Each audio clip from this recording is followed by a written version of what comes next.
Hey everybody, HomeSliceHenry here, and in today's video we'll be taking a look at some fun battles in the Halloween Cup featuring one of my favorite Pokemon, Seviper. Now, since Seviper's release into Pokemon Go, every move in its standard moveset has gotten a buff in PvP. Poison Jab, Poison Fang, and Crunch. So I wanted to try it out and see how it performed in the Halloween Cup. So I decided to pair it up with a Mandibuzz and a Drapion, and was actually able to use this team to climb up to 3120 ELO and actually get a spot on the global leaderboards. So without further ado, let's hop into the matches and let's take a look at Seviper in action. Right, hopping into the first match and picking up a bit of a rough lead in Dragalge. Now, Mandibuzz versus Dragalge is a pretty close loss, but it is a loss. Unfortunately, none of the rest of my Pokemon really have that great of a matchup either, so I am actually going to stay in. I'm expecting the Aqua Tail bait, but they do connect with the Outrage. That's very unfortunate. I am going to be going for the Foul Play here, which will be getting them low, and then I am going to switch into the Drapion. I will have to eat an Aqua Tail, but they shouldn't be able to reach another move, and I should be able to farm all the way down. They recognize that, and they switch out into a Alolan Ninetales. But since we have an energy lead, we are going to be able to threaten with the Sludge Bomb. They're going to try and charm down, but again, with the energy lead, we're able to reach a second Sludge Bomb. This will be applying so much pressure, and we're able to get the second shield. And now that there's a Charmer in play, Seviper is set up to absolutely shine. We are going to shield up that Weather Ball, and now Seviper gets to work. The Poison Jab's doing huge damage. We're able to farm down without having to commit the second shield, and they have a Alolan Marowak in the back. So this is where having triple dark coverage on the team is so useful. We watch for the catch. They fail the catch with Dragalge, and the opponent sees the writing on the wall and concedes the match. Alright, hopping to the next match. Amazing lead, Mandibuzz into Jellicent. They're going to save swap into Powder Snow, Alolan Ninetales, and I'm going to bring in the Seviper. Reason I'm going in Seviper here is I can double shield when switch and then leave with energy to threaten that opposing Jellicent with crunches, and they may not know Seviper's moveset. So we are going to double shield here. And then we are going to, as I mentioned, farm all the way down, and we should leave with just about a crunch loaded. We do leave with that crunch, which is so nice, and now we wait for the unsuspecting Jellicent to come back in. Jellicent comes back in, we'll throw one Poison Jab, so we're only conceding one free turn of energy, go for the crunch, and that does huge damage there, and Seviper able to win the CMP tie on the Jellicent's move, going for another crunch, takes them out, 2 Pokemon down, in comes a Mawile, and we are going to be able to Poison Fang it with Seviper. So Seviper taking out 2 1/4 of the opponent's Pokemon and able to get a debuff on there. And for some reason I go for the Aerial Ace here. My best explanation is that Mawile's typing confused me there. You definitely just want to go for the Foul Play. It's going to be more energy efficient. They're able to connect with the Iron Head, but I will be able to fire back with this Foul Play. And Foul Play, able to take them out, and that is going to be a good game. So Seviper did go on a bit of a rampage there. Alright, hopping to the next match, and this is more of a neutral lead with the Mandibuzz into Nidoqueen. They're going to save switch into Scrafty. Unfortunately, I'm Snarl, so I'm not going to be doing much in terms of fast move pressure, but since I have a pretty big energy lead, then I can go for these back-to-back Aerial Aces and do a nice amount of damage. And now we're going to bring in the Seviper. Seviper can tank any one charge move, and we will be able to farm down. Foul Play does hurt. Seviper is extremely glassy, but we do leave with a crunch loaded, and Seviper does have a very high attack stat, so we are going to be able to get off this crunch and win the CMP tie over the Nidoqueen, and that gets very useful damage. Unfortunately, that doesn't quite KO. So now I am going to wait my switch clock. Since I did stay in, our switch clocks are going to be misaligned, and in comes the Mandibuzz, and they have Escavalier in the back. So this is, again, not too bad of a matchup for Mandibuzz, to be 100% honest. Foul Play does hit very hard. They'll be going for the Megahorn. Megahorn will hurt quite a bit here. I decide to call it. They do go for the Megahorn. That's unfortunate. In comes the Drapion. They do get to the Drill Run. I am going to have to commit the shield, as Drill Run would be doing absolutely massive damage. And now we are going to be going for that crunch, and this will be taking them out if they decide not to commit the shield. So they are saving everything for the Nidoqueen. Now, Nidoqueen has me in a tough spot here. I have to call the bait to win, and they Poison Fang bait. A big misplay by my opponent, but maybe we have a chance. We're able to call the bait, which is our win con, and now we just need to get to another crunch after this one. So we have the one, need to get to the second. They'll just go straight Poison Fang. We are going to throw here. We're able to successfully fast move deny there. 2 turns versus 2 turns, so you kind of just have to hope. And we're able to get to the crunch, and that is going to be taking out the Nidoqueen, and that is a good game. So very close one in the end, but we're able to get the job done. Another nice lead. Mandibuzz into a Alolan Marowak. They're going to save switch into Galvantula. And unfortunately, I don't have a great response to a Galvantula, so I am actually going to bring in the Seviper. They do go for the lunge, which is unfortunate, and then there's a decent amount of lag. You really hate to see that. Game has definitely been rough lately. Going for the Poison Fang. That does a nice chunk there. And we're just able to farm down before they get to a move. I believe, unfortunately, they did lag a turn, which did cause them to not be able to reach a move. Unfortunate. Yeah, state of the game is a bit rough at the moment. But Seviper unable to be farmed down before we reach another crunch. Seviper able to take out the Marowak. They have a Azumarill in the back, and I'm going to bring in the Drapion. My thought here is they have 2 shields, so they might be expecting the bait. So we'll go for the nuke, and we land the Sludge Bomb. That's huge. From here, we can just go straight crunch and hope for the debuff. They go for the Ice Beam. Drapion is not the tankiest in the Great League, so it's not going to be doing a whole lot of damage to us. But now, we just go straight crunch and hope for that defense drop. At this point, I can safely let this go, as I have an exceedingly healthy Mandibuzz in the back, as well as a Seviper for a potential sack, so I should be in a really comfortable spot here, and we are going to be going for the foul play. No real need to throw the Aerial Ace, as it is in foul play range, of course, and thanks to Snarl's quick energy generation, we are able to get to the second foul play that will take out the Azumarill, and that is a good game. Alright, hopping into the next match, we have Mandibuzz into Alolan Grimer. So this is a bit of an interesting lead here, as unfortunately, our fast moves are doing basically nothing. However, we will be able to hit back with the Aerial Ace, and Alolan Grimer has a decent amount of play against the whole team, but I do want to check and see if they have any counters to poison types, so I am going to save switch into the Drapion. They land a move, and before they're able to switch out, I will hit back with that crunch. Since I'm expecting we will need 2 moves to KO, so I may as well go for the cheaper charge move. Another charge move coming through from the Grimer. That crunch does a lot, and we are going to be hitting back with the crunch of our own. Will they commit the shield? They decide to let it go down, and they let me have switch advantage. This is very, very nice for me. And they bring in Frostlass, they farm down, we're just not able to get to a move. So things are looking a little tough for us here. Mandibuzz can survive this Avalanche, but it hurts a lot. Avalanche gets us very low. They switch into a Azumarill, but in comes Seviper. And Seviper absolutely destroys Azumarill in the 2 shield. We're going to be able to land that first Poison Fang. And now, I'm just going to farm down. Hopefully we can farm down and leave with a bunch of energy. They go for a Hydro Pump. They do not have Ice Beam. We're going to be able to farm all the way down and leave with a ton of energy. Now again, I'm thinking they're probably expecting me to bait with 2 shields. We go for the nuke, we land it, and the opponent concedes the match.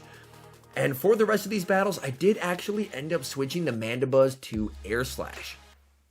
As even with Air Slash Mandibuzz, you are going to have a pretty nice matchup against Jellicent and stuff like that, but I was noticing a lot of people were safe swapping other dark types into my Mandibuzz, so having Air Slash was beneficial in those situations. So we are able to get the shield, and we're going to bring in our Drapion. Unfortunately, that Flamethrower hurts. Took a bit of a gamble, was hoping they weren't running Flamethrower, but I was mistaken. Now, that crunch does get them very low, but here, I'm actually not worried about switch advantage too much. The reason being is I should have a pretty good matchup so long as I have shield advantage in the back, Seviper against the Jellicent. Now, we'll have to see what they have in the back, and they're bringing in Mawile. Now, this is not a good matchup for Mandibuzz, Air Slash or Snarl. It's really not great for me here. Although the air slashes are actually adding up despite being resisted. Mawile is exceedingly glassy. We are going to be able to get off this second foul play. Mawile can tank this. It is resisted.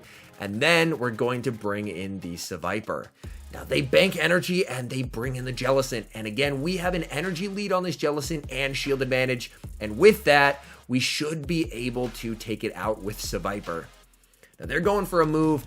I'm really hoping it's not a Bubble Beam, but they have Ice Beam. This is very, very good for us, and I'm going for the crunch. I'm expecting them to no shield and trust in Mawile, which they do. Back in comes the Mawile. This is going to be very tough. I call it just the power-up punch. And we've got to get to the Poison Fang. We do get to the Poison Fang. This will lower the defense. And then I'm going to try and defer the Fire Fang. We defer it and we kill it with the Air Slash. So a very close game. All right, hopping into the next match against fellow content creator, Rise to the Occasion. Now, he has the Shadow Scizor, which is a very cool pick, and he save swaps into the Quillfish. I wasn't sure what moveset Quillfish had. I was sure not expecting Ice Beam. Ice Beam lands, does huge damage to my Mandibuzz, and I realize I'm probably in a lot of trouble. I am going to bring in the Drapion, and Quillfish is so spammy. Oh my goodness. They're able to connect with the Aqua Tail, but we'll fire back hard with this Crunch. Crunch lands. I'm not going to be able to farm down, which is unfortunate, and I decide to let this go. And they're able to get to an Ice Beam. Oh my goodness, Quillfish, so spammy. I thought that was an Aqua Tail. So my plan was to let it go, and he has a Nidoqueen in the back, so things are looking absolutely terrible for me. I am going to bring in the Mandibuzz and try and get off a foul play if possible, but that's just not going to be doing a whole lot of damage. We do barely survive, so we'll be able to save the Mandibuzz for a potential sacrificial swap in the end game. And now we bring in the Seviper. My thinking is he's probably going to bait, but I shield it, and it's the bait. Heartbreaking. Brings in the Shadow Scizor, and I am going for broke. This is a rough match. I've got to go for the crunch, hope for the bait call, but he does shield it up. Now, this will be tough. Can I get to another crunch? Seviper does have a pretty high attack stat, and the CMP with Seviper is determined by IVs. And unfortunately, since I have a rank 6 Seviper, I barely lose the CMP tie and lose the game. So very well played to rise to the occasion there. Hopping into the next match, terrible lead. Mandibuzz into Wigglytuff. We'll save swap into our Drapion. And my opponent brings in a Drapion of their own. I'm hopeful that with a big enough energy lead, I can try and either force switch advantage or shield advantage, as either way, Seviper should do well in the end game. We're building up energy here. Again, going for the crunch, because I believe it's in a range where 2 crunches should take it out. And we're able to get the defense drop. That is very, very nice there. Crunch comes through. We do survive it. They're going to have a tough time poison stinging us down. And we're going for this crunch. And we are really wanting a shield here. And we get it. So we're able to get our shield advantage. And my opponent got scared, thought they weren't going to be able to farm down. And they throw energy. They throw the crunch to take me out. That is fine with me. I'm just going to farm down with Mandibuzz.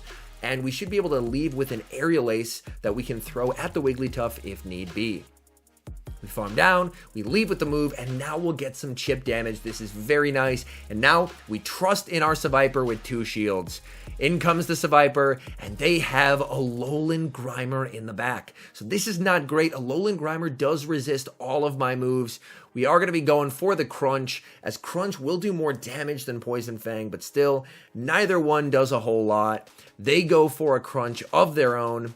We're building up, and again, we're going for the Crunch, really hoping we get a no shield, but they do decide to shield it up. We do get the Poison Jab through, though, so this is going to be very close. We have to get to this Crunch here. They're low. I think they might actually be in Poison Fang range, so I'm going to risk it and go for the Poison Fang, try and preserve some health. And we're able to kill them. In comes the Wigglytuff, but Seviper able to reach the Poison Fang. And with Seviper's high attack stat, that is going to be, of course, taking out the Wigglytuff with super effective damage. And that is a good game. All right, hopping into the next match. Another fellow content creator, Pokegains, leading a Sharpedo, another absolute connoisseur of spice. He is able to get the waterfall through, which is not great. I'm going to be going for the aerial ace, and we're going to save switch into Drapion, as Drapion should resist everything in Sharpedo's standard moveset, and he's going to go for the Poison Fang here before he brings in Toxicroak. Now, this is not great for me to see, but it's good to bait it out so Seviper will not have to face it, and we're going to be able to get off this second crunch, which is very helpful. Second crunch does get it low, doesn't quite take it out though. And I will still have to eat a move from Toxicroak, which isn't great, but that's basically what Mandibuzz does on this team. Mandibuzz is a damage sponge. We were able to get that shield advantage though, which is very nice, and he's going to bring in a Poison Jab Alolan Muck. And here I'm going to be going for the aerial ace, and then I'm going to switch and trust in Seviper. We land it, and now it's all up to Seviper. Now here I'm expecting him to go for the move, and I meant to click it. I'm not sure whether it was user error or the game. I meant to click the shield. The shield doesn't register. And unfortunately, because of that, I am going to lose the match. So very well played the Gains there. Absolutely spicing out here with that Sharpedo. You'll love to see it. My Mandibuzz will get Poison Jab down. So good game. Very well played. All right, hopping into the next match, we have Mandibuzz into Jellicent, another fantastic lead for us. They're going to save switch into Umbreon, and typically for an Umbreon save switch, I like to make them prove to me that they have Last Resort. Because if they don't, then this is a really nice matchup for Mandibuzz. They're building up a ton of energy, and here, I'm fine with letting this go. Let's see if you have Last Resort, and they do not. That's really unfortunate for them, and I can stay in here if I want to, because if you've noticed, all three of the Pokemon on this team do have the ability to hit Ghost types for super effective, since all of them do have Dark type charge moves. So honestly, if I see a Jellicent, any one of my Pokemon can hit it for super effective damage, so alignment isn't the most important in that particular situation. Now we are going to bring in our Drapion, because since they have Psychic, they can only hit us for resisted damage as well with either the Foul Play or the Psychic, which works for me. We're going to overfarm significantly with our Drapion and then go for the kill shot with the Sludge Bomb. Now, Sludge Bomb does take them out. They bring in the Jellicent. Again, we are going to throw one Poison Sting just so we're only giving them one free turn of energy. And we get the defense drop. We're able to get to another crunch. Drapion putting in a ton of work for us here. And we're able to force a shield. We get another defense drop. This poor Jellicent. Oh no. And they go for the Bubble Beam bait, and I call it. And we're able to get to another crunch. So Drapion putting on an absolute show right now. What do they have in back? They have Nidoqueen. And I'm going to bring in Seviper. And my thinking here, this is just a Poison Fang, is I may as well go for the debuffs. This is their last Pokemon. Even if this is very resisted, they're not going to be able to reset those debuffs. So I should be in a pretty good spot here. Again, they're just going Poison Fang. Not too worried about that. We'll let that go. And since we debuffed them once, now we'll go for the big damage with the Crunch. Crunch lands, almost takes them out. And before I can even pick a Pokemon, the opponent resigns the match. All right, hopping into the next match, we have Mandibuzz into Umbreon. So again, with Air Slash, this is a better matchup for us, and the opponent safe switches into a Drapion. And it is a pretty common sight to see Dark type, Drapion, Poison type. It is a pretty common formula in the Halloween Cup, but it's one that is pretty effective, as Drapion is incredibly deadly on the safe switch. So my thoughts here are really just to chip it with the Aerial Ace, then bring in my own Drapion, as I can create a big enough health disparity where I should be able to comfortably win this. And again, we need 2 moves to take it out, so we're just going straight for the Crunch, as Crunch will be doing enough damage. We're over farming here again. We can't quite farm down, but this Crunch will be taking them out if they decide not to shield. They do burn the shield since it is a CMP tie, but I believe I can just shield this up and farm down, and I should be in a really comfortable spot here. We're able to farm down, and we leave with a Sludge Bomb loaded, so if that Umbreon comes back in, it is going to take some serious damage. Umbreon does come back in, and we're going to be going for the Sludge Bomb. Sludge Bomb, I mean, it's an Umbreon. It's not going to do a whole lot, but that's still even significant damage by Umbreon standards. They're not going to be able to farm us down without taking another Sludge Bomb, and they have an Azumarill in the back, and we have Seviper. You absolutely love to see fairy types in the back, as that's what Seviper is built for. All Seviper needs is a shield, because it's very, very glassy, and we are in a commanding position to close out this match. They go for the Ice Beam, and we should just be able to farm down here, and the opponent recognizes the situation, and they resign the match. So all in all, I had a ton of fun with this team. To be fair, if someone else was going to try it and run it, I'd recommend running Nidoqueen in Seviper's place. Nidoqueen is the stronger pick, but I wanted to try out Seviper, and I had a lot of fun with it, and being able to reach the leaderboards with running a Pokemon as crazy as Seviper, it was a lot of fun. Anyways, thank you guys so much for watching. If you're enjoying the content, make sure to leave a like and subscribe to the channel if you haven't. And a special thank you, as always, to our members here on YouTube. The support you guys provide is absolutely incredible. So thank you guys oh so very much. And until next time, I've been HomeSliceHenry.